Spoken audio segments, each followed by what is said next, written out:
Alex Poatan Pereira should be made a national treasure by the UFC right now.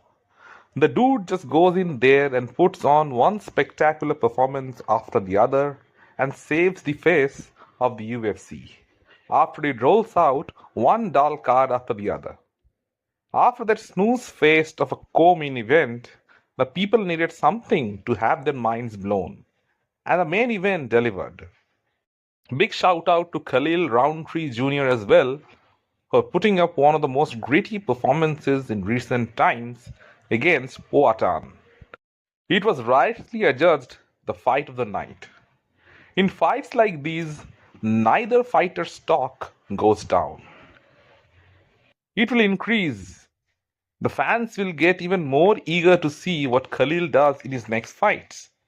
The fight in its entirety was gory and at times brutal. Both fighters were heavy handed, both had one punch knockout power. Khalil Rountree Jr. had been on a 5 fight win streak and he had been finishing guys. He was beating guys like they owed money from him. Khalil is a great striker himself and he's extremely fast. And his kicks were devastating. And before the fight, Khalil announced that he wasn't going to shoot for a takedown. So the probability of two elite strikers engaging in a proverbial shootout to see who's the alpha male was always going to be a mouth-watering prospect for the fans. The fight ticked all those boxes. Right from the outset, Khalil Rountree Jr. was pressuring Pereira. He was not overawed by the occasion or how much big Alex was. It was quite some time since anyone took the fight to Poatan. In the first round, Rountree Jr. was on him. He stung him a couple of times with his straight left, and Pereira was having problems adjusting to the speed of Khalil. And also his feints made it difficult for Alex to set up combinations.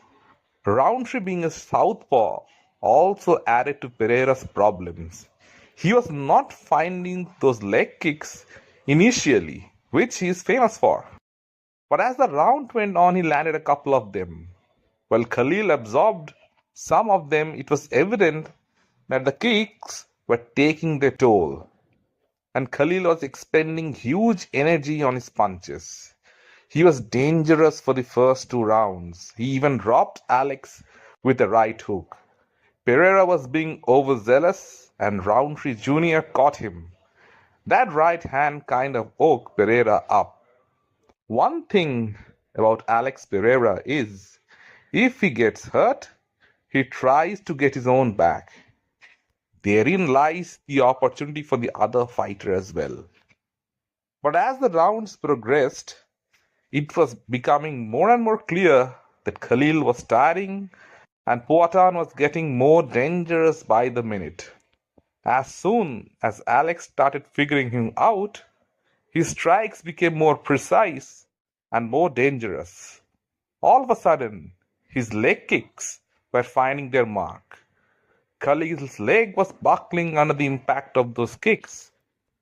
It was his sheer will that kept him in the fight. Alex was now finding his punches. His jabs were feeling like hooks, and they were knocking Khalil's head backwards. At the end of round 3, Pereira was backing Khalil Rountree up and letting his hands go. His head movements were on point. He was defensively responsible and knew Khalil was dangerous every moment. He had learned from the second fight with Izzy and was patient, waiting for his moment to strike. Round 4 was when that moment finally arrived. Khalil had slowed down and his face was all busted up. His right eye was bleeding badly, his nose was all messed up, and like a shark in the water, Alex smelled blood. The finishing sequence was brutal. It was more damaging because Pereira waited for Khalil to open up. He could have finished him at multiple times during the fight, but he was not willing to be countered in the open. This only prolonged the misery for Rountree Jr. Against an elite striker like Alex, you were doomed in those situations. A right uppercut resulted in Khalil raising his guard. That was followed by two brutal body shots up close. It was only a certain number of punches that a human body can take, and Khalil finally folded under the immense pressure. Alex Pereira retained his belt, but he was pushed every bit of the way. It was his experience in fights that secured him this victory. He did a great job in swaying out of Khalil's power punches. Rountree Jr.'s right hook most of the time bounced off the shoulders of Alex. These were the adjustments he made in course of the fight.